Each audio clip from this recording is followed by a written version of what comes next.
аттап жіберейік. Мағыналары бір-біріне қарсы сөйлесулерді қарсы мағыналы сөйлесулер дейміз. Мысалы, Жарайсың. Қараңғы. жарық. Аласа дейді. Аласа биік. Жуан. Жіңішке. Қысқа. Жұқа. Олма не болады? Айтыңдаршы. Ұзын болады. Сұңқар тобынан біреу қате кетіп қалды, иә? Дұрыс па? Ащы. Тез ұстаймыз. Ащы. Өте жарайсың. Үлкен. Кіші. Тар. Кең. Өте жақсы. Әдемі. Немесе ақ. Қара. Осымен үй тапсырмамызды аяқтайық, иә? Қалай? Есте сақтаған екенбіз ба? Қарсы мәнді сын есімді ажырата аламыз ба? Сын есімдерге қандай сұрақ қойылады? Сын есімнің негізгі ережесі қандай? Затын, сөздерді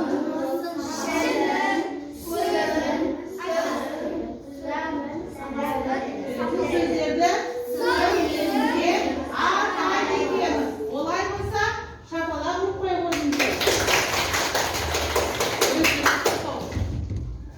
Ал балалар, олай болса біз жаңа сабағымызды бастамас бұрын, бірінші біз қандай бөлімде жүрміз қазір? Сан есім екенбіз, сан есім жаңа сабаққа келіп жатыр. Ал қандай бөлімде жүрміз? Ғарышкерлер бөлімде жүрміз. Біз Қазақстанның өзіміздің ең алғашқы ұшқан ғарышкер кім еді? Гагарин. Ал әлем бойынша бірінші ұшқан кім? Өте жақсы, жарайсыңдар. Біздің қазақта тағы екінші рет ұшқан кісі кім? Талғат Мұсабаев. Ол қанша жасында ұшты? 43 жасында.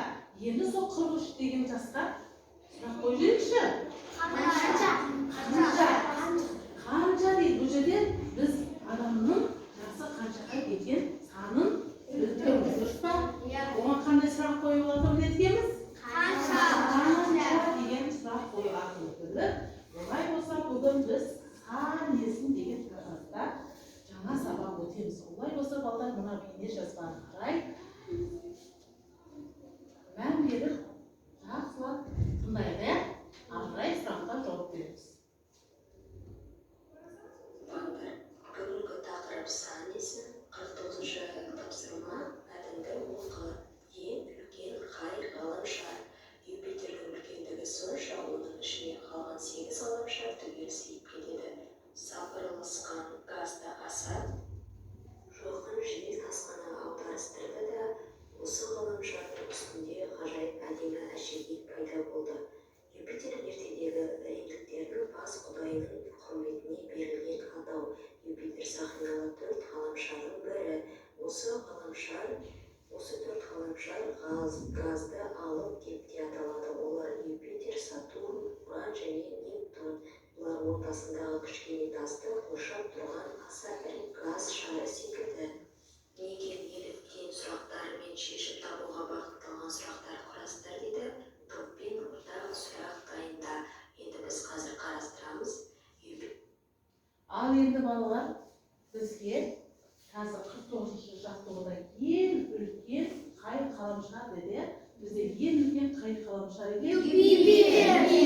Юпитерді біздің өзімізде қанша ғаламшар бар негізі? 9. Сол 9 ғаламшардың ішінде ең үлкен Юпитер. Юпитерді біз қалай ажырата аламыз қарасақ? Дәу және сыртында сақинасы бар бөлек ерекше ғаламшар, иә, дұрыс па балалар? Енді сол ғаламшарға біз неліктен деген сұрақтар арқылы қойып, екі сұрақ дайындауымыз керек екен. Топпен таба аламыз ба? Сұрақ қоя аламыз ба?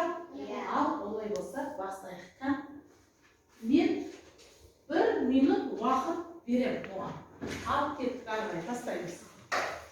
Сұрақ дайындаймыз осыған байланысты. Неге неліктен деген сияқты. Сол емес болған емес. Қоп қоямыз. Бөлек сайын онда өздері. Бастаймыз оған емес. Бөлек.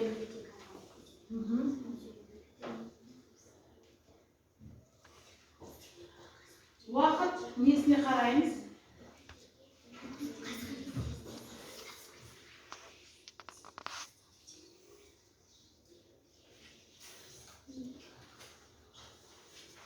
Ауызша айтуға да болады. Балдар келісіп, ауызша айтуға болады.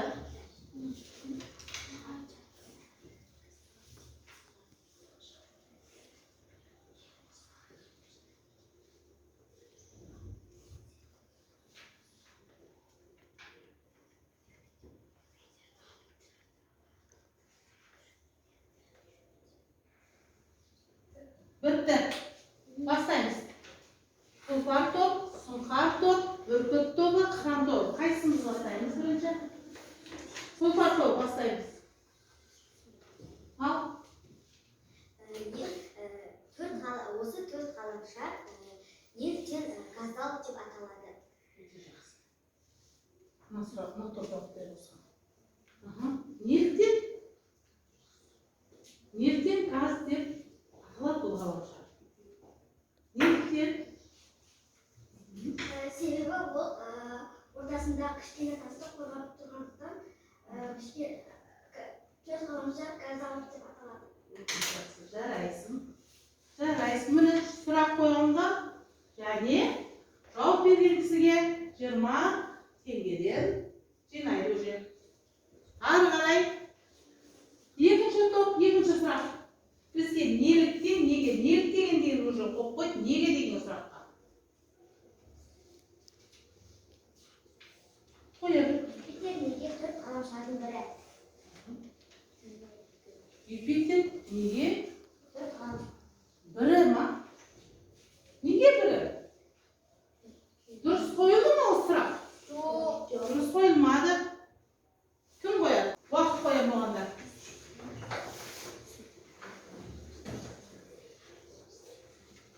Бастаймыз балдар.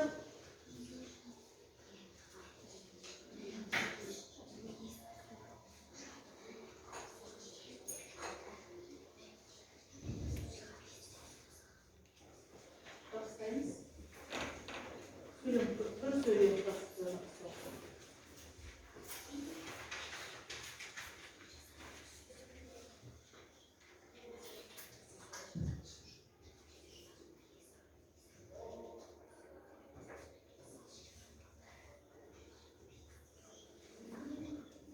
Уақыттарымыз.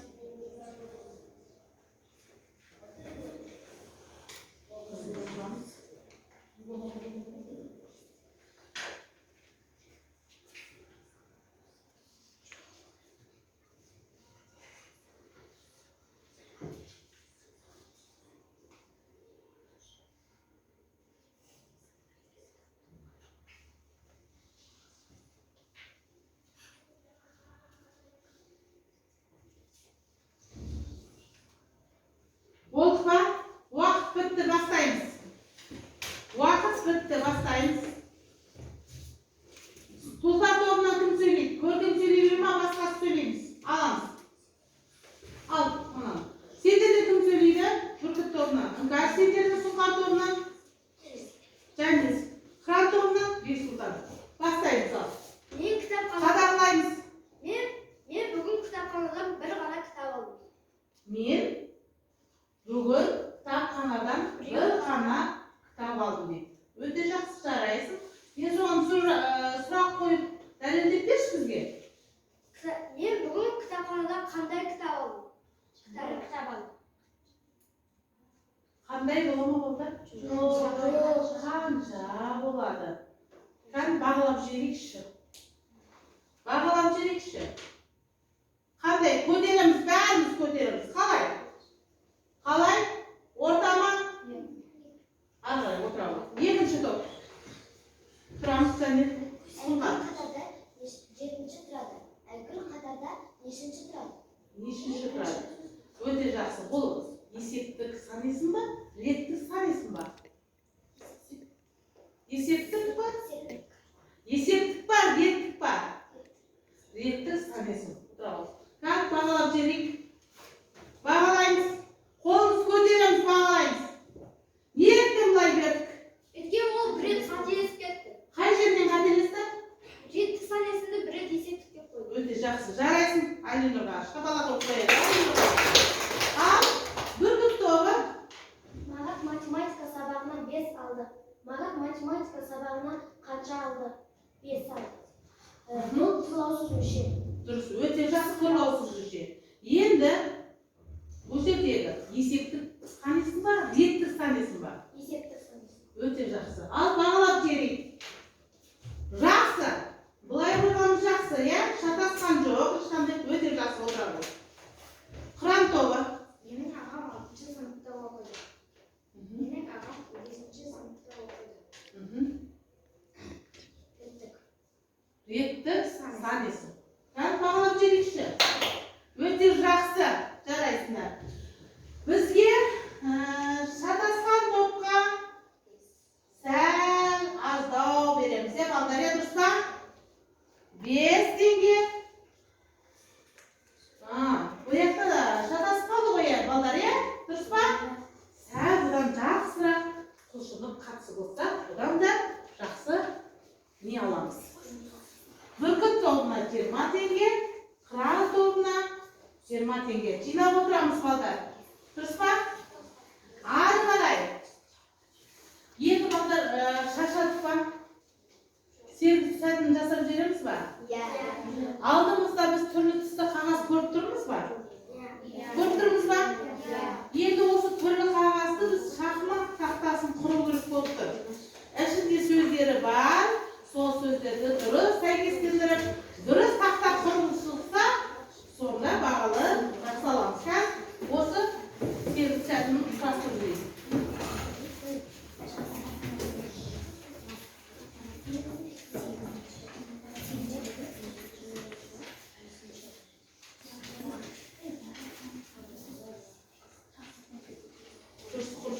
Кесіз отырма Алину.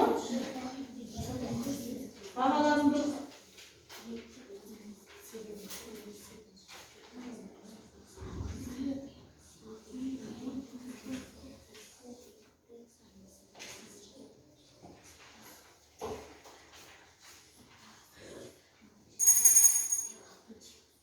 Қыран тобы болды. Бірінші.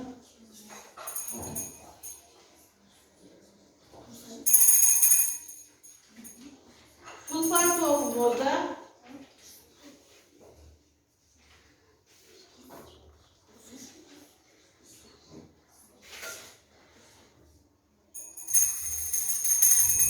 Тағы біреу бар емес па?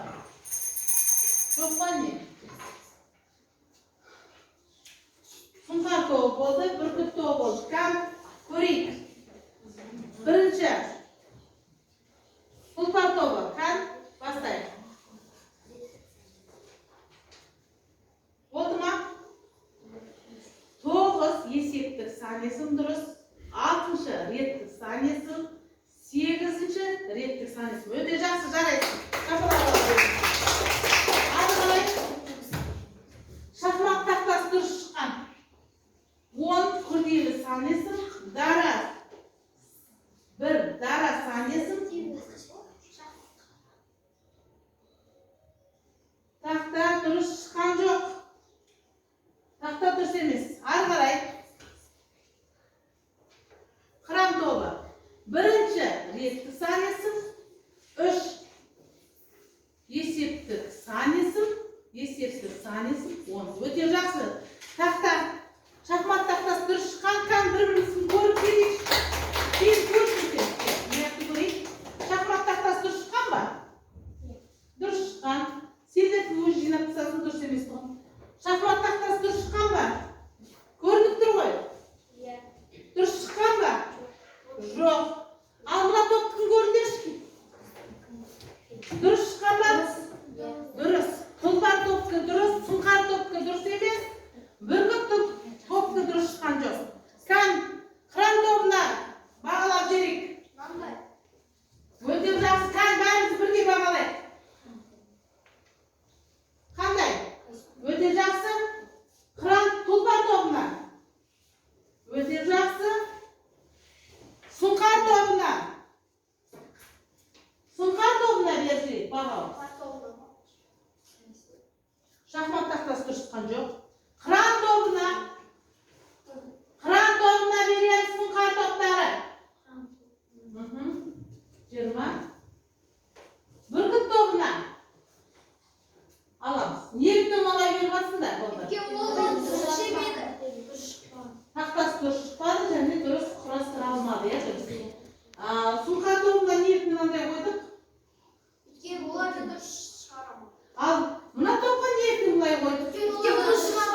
2, 3, 4. Mına topta.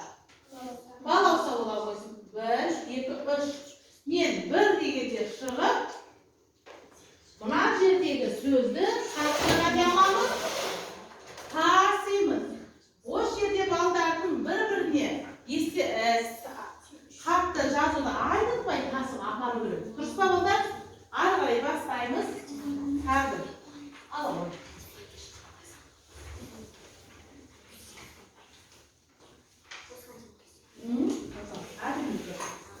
Бастаймыз. 1.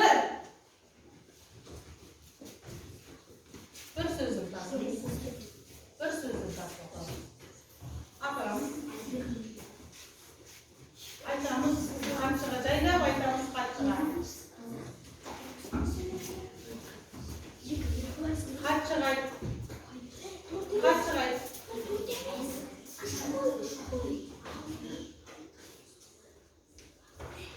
Елу бірінші жаттығуды бастайық балалар.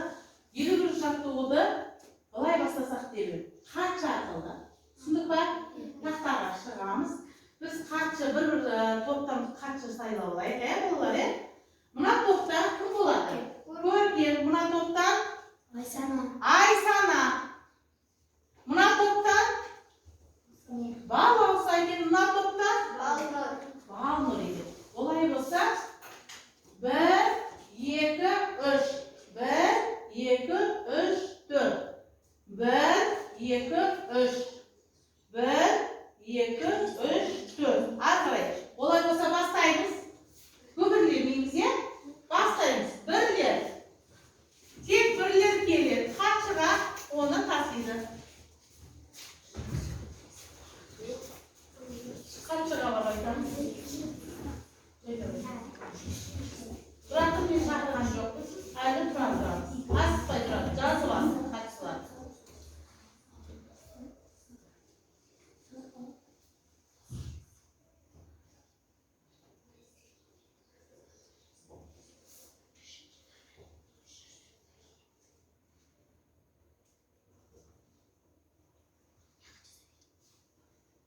Caz vakti var. Yirmi. Gel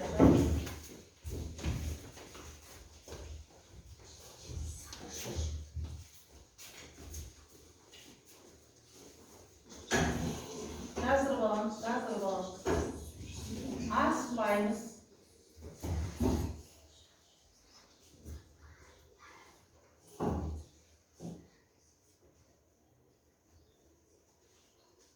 Oldu mu?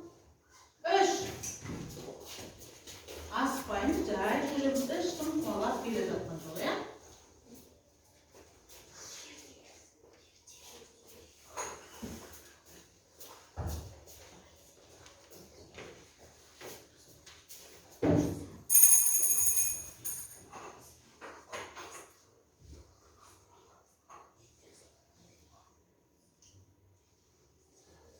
Жас болып па? 4. Үшеуліктер отыра береміз, е? 4'тер бар.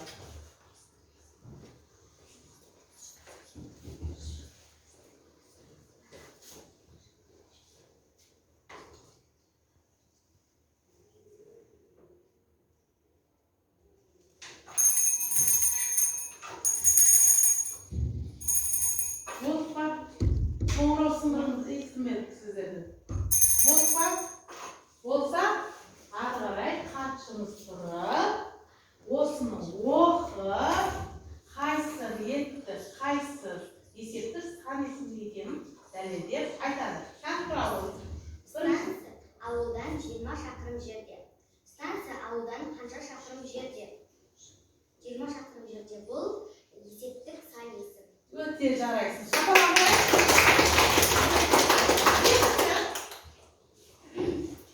Polis saat 5'te жүреді. Polis saat қаншада жүреді? 5'те. Бұл есептік сан есім. Өте жақсы. Жарайсың. Ары Әділ станцияға 2 автобуспен келді. Әділ станцияға қаншасыншы автобуспен келді? Нешінші? Классыншы. Бұл сөйлемде бұл қозғалыссыз мүше болып тұр, иә, дұрыс, иә? Ал есептік бар, реттік санесін бар. Реттік санесін өте жақсы жарайсың. Ол үшінші колледждің студенті. Ол нешінші колледждің студенті. Үшінші. Реттік санесі. Қазір бір-бірімізге бастамаға айтсақызда беріп жіберші маған. Мына топқа, бірінші мына топқа. Тұлпар тобына. Өте жақсы. Сұңқар тобына. Өте жақсы. Бүркіт тобына. Қыран тобына. Өте жақсы. Жарайсыңдар. Олай болса балдар біз енді алдымызда желпіш тұр, иә? Көріп тұрмыздар? Қандай желпіш тұр бізде? Жасыл түсті желпіш тұр. Сіздерде? Бүркіт тобы. Жасыл қыран тобында ше? Сары екен. Осы желпіш арқылы біз мына бөлмені ыстап кеттік деп отыр, иә қыздар, иә? Енді ыстамау үшін бір-бірімізге не жіберейікші? Желпіш арқылы сұрақтар жіберсек бола ма? Бастайық олай болса. Сұрақ жазайық. Санесін туралы.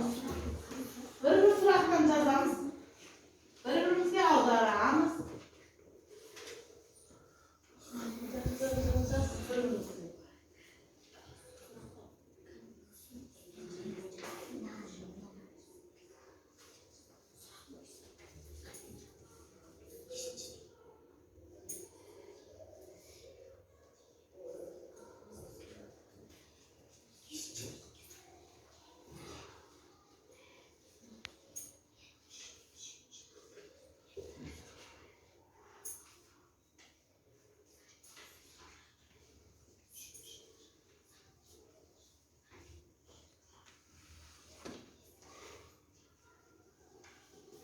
Жас бір-бірімізге аударайық десе.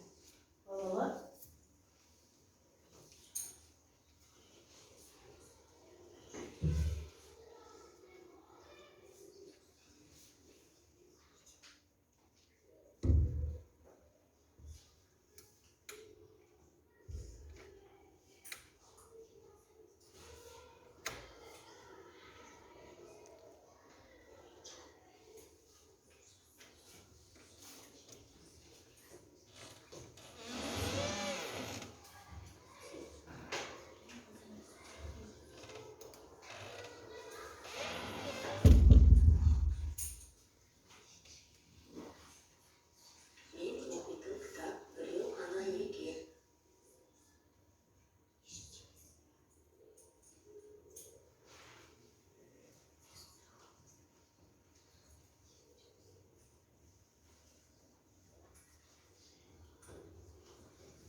Өте жарайсың көріпті.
Oldu. Kran oldu. Сұңқар oldu. Kran Сұңқар oldu. Oldu. Арай. Бір-бірімізге аударайық. Бүркіт тобына бер. Сұңқар тобына беріңіз. Бір-бірімізге ауысайық. Әкелі ол. Kran тобы. Сұңқар тобына бер.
Болса, жабамыз.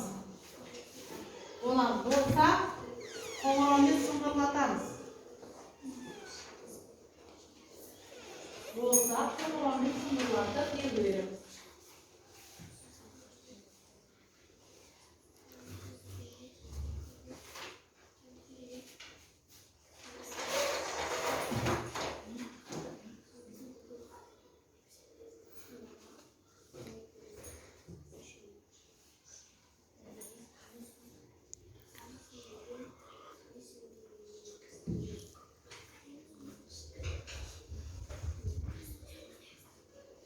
Oldu mu balalar?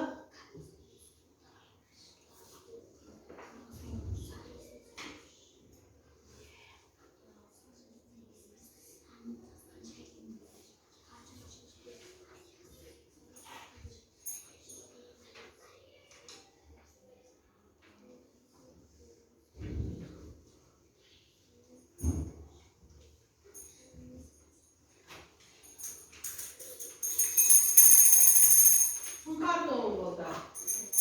Gırgıt da oldu.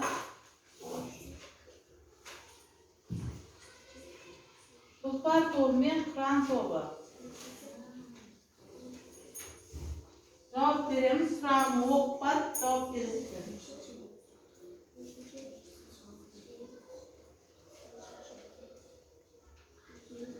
Qolgan aushcha javob beramiz. Boshlaymiz va bo'ldi. Bo'ldi. Tulpar to'g'ri basta. Tulpar to'g'ri bastaymiz, to'xta. Bastaymiz, bo'ldi. Tındaymiz. Birinchi tındayız. Saniyesi 2'ye bölünеді. Qanday? Dara және күрделі. Күрделі жағынан, Саниясының сұрақтары қандай? Қанша, неше, нешеу, нешінші деген сұрақ. Жауап бересіз. Саниясын дегеніміз не? Тыңдаймыз. Саниясын дегеніміз санның қанша, неше екенін, мысалы, біреу жас болса, 10 болса, қанша жастасың, мысалы, сондай сұраққа жауап береді. Сан несін дегеніміз? Санның Нешінші екен, қанша екен? дұрыс қой балалар. Заттың санын білдіретін сөзді сан несін дейміз. Оның сұрақтары қанша, неше, нешінші деген сұрақтарға жауап береді. Мысалы, 5, 6, 7 деген сөздерге жауап береді. Дұрыс па? Жақсы. Тұлпар тобы. Тұлпар тобы. Тұлпар тобы. Қарсы мәнісі несін дегеніміз не? Бұндаймыз. Бағалайсыздар. Қарсы мәнісі несін деген, мағынасы бір-біріне қарсы мәнісі несін біледі. Бір-біріне қарсы мәнісі несін біледі дейміз. Сінесін туралы қойылғанға. Саниясының сұрақтары қандай? Қанша, неше, нешінші. Реттік саниясы нені білдіреді? Бірінші, екінші деген Сұрақтарға жауап береді. Мысалы, реттік деген санесіміз біздің нешінші болып тұрғанымызды білдіреді. Дұрыс па? Ары қарай. Болды ма? Ары қарай. Бүркіт тобы. Менде 5 асық бар. Менде қанша асық бар? Қанша деген сұраққа жауап береді. Бұл тұлғаушы мүше. Ары қарай. Бұл есептік. Дұрыс. Өте жақсы. Жарайсың. Мен бірінші орын алдым. Мен нешінші орын алдым? Бірінші. Бұл тұлғаушы мүше. Реттік санасы. Өте жақсы. Менде қалам бүгеу. Нешеу бүгеу. Бұл есептік па? Реттік па? Реттік. Есептік болады. Ары қарай. Сан тобы. Мен үшінші автобуспен мектепке барам. Мен нешінші автобуспен мектепке барам. Мен нешінші автобуспен мектепке барамын. Мен үшінші автобуспен мектепке барамын. Сенің жасың қаншада? Менің жасым 10. Өте жақсы. Сұрақ қойған, өте жақсы. Олай болса балалар бір-бірімізді бағалап берейін. Мынау бір-бірімізге 4 топта бірден жауап берді. Өте жақсы. Қазір бір-бірімізді шапалақ от шапалақ. Өте жарайсыңдар.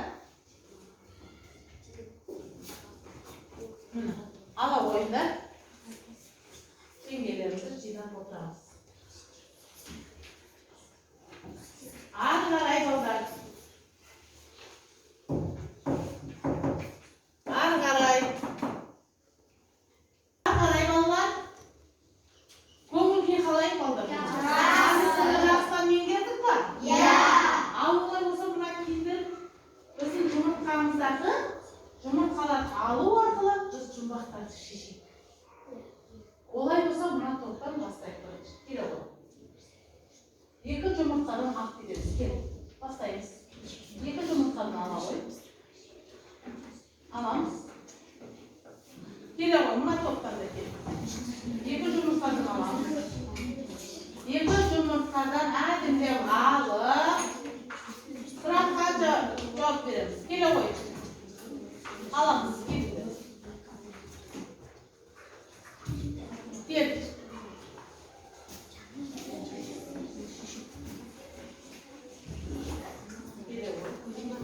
Al.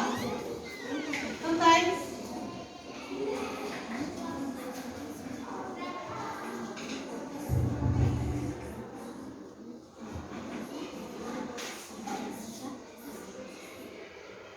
Sağda durursun orada.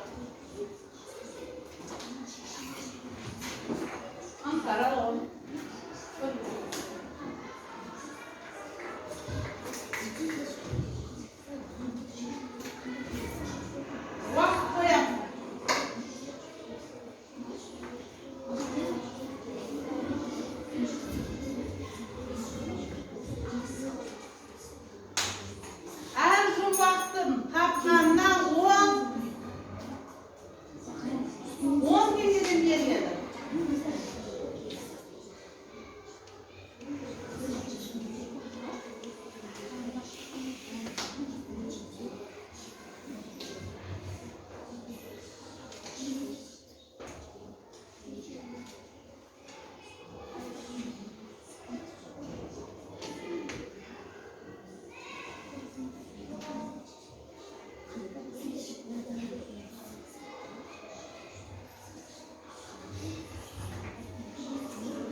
Tamam, oylanamız.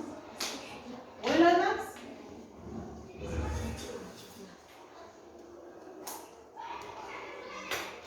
Айтайын ба? Басқа топ айтама. Аптаның 7 күні егер болғаны. Жауап бер, жеткенге. Бастаймыз. Сұңқар тобы.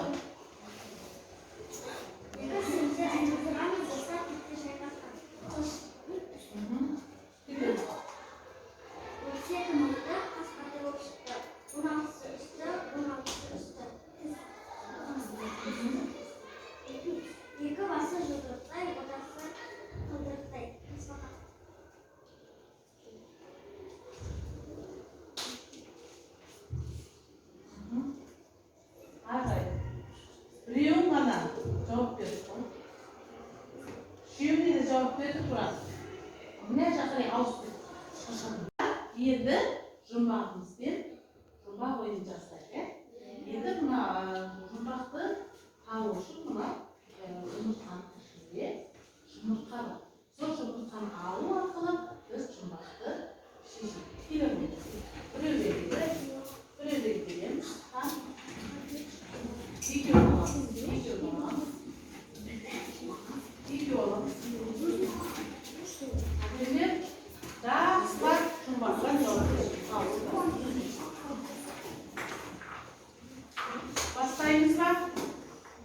Жұмбақ.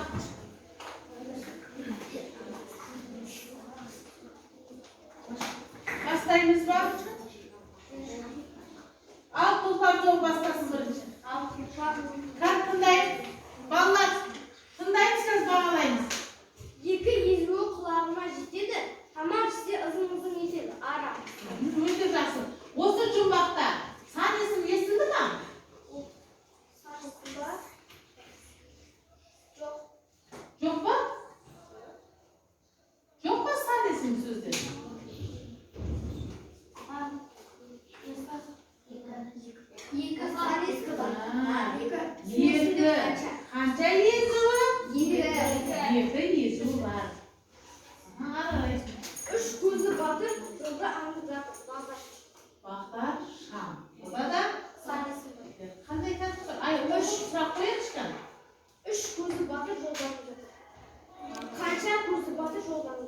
Өте жақсы.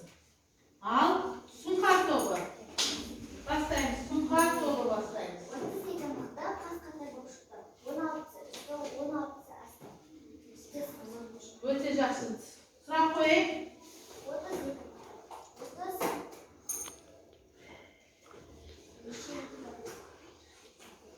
Қанша мықты?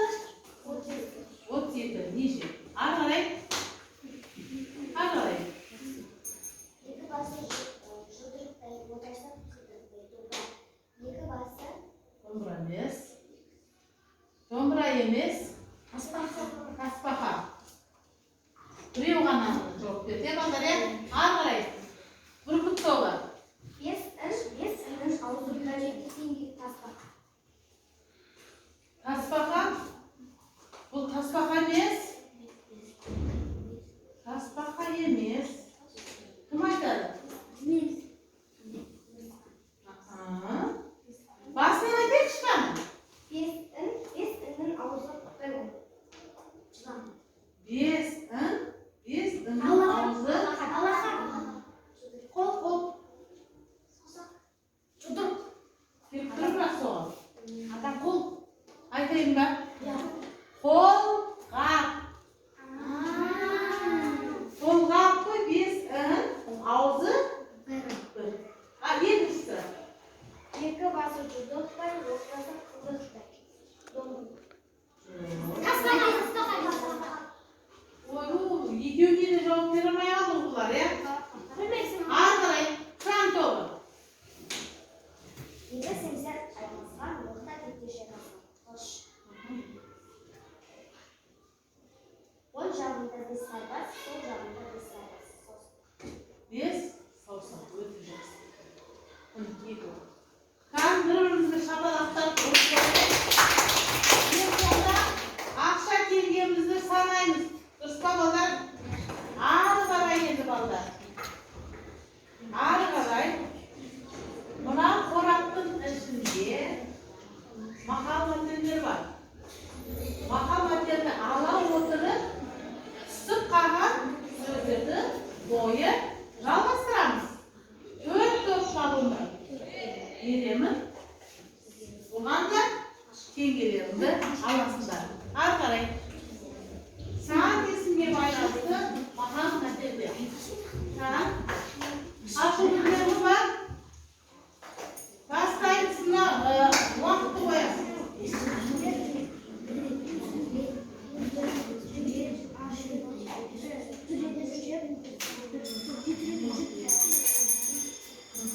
Бол, жазбаяқ ауыздар. Жазбаяқ ауыздар. Жазбаяқ қоямыз ауызша болады. Болды ма?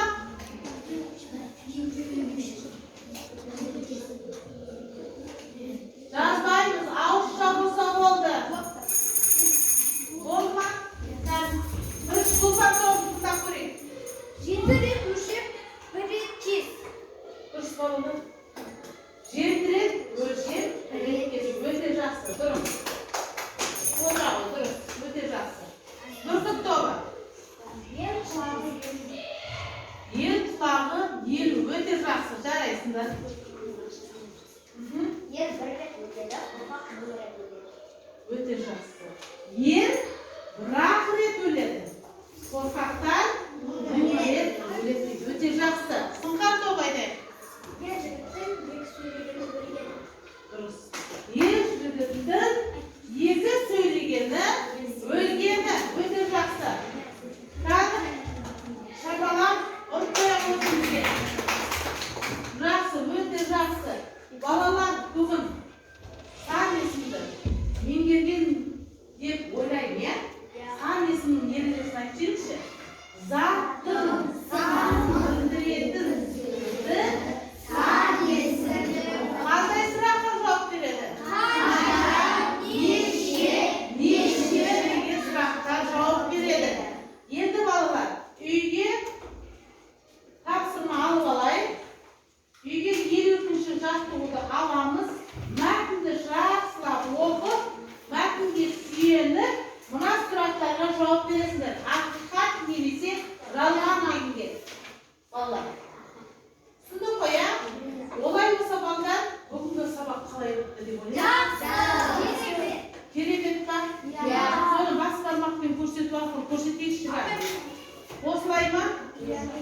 Ал олай болса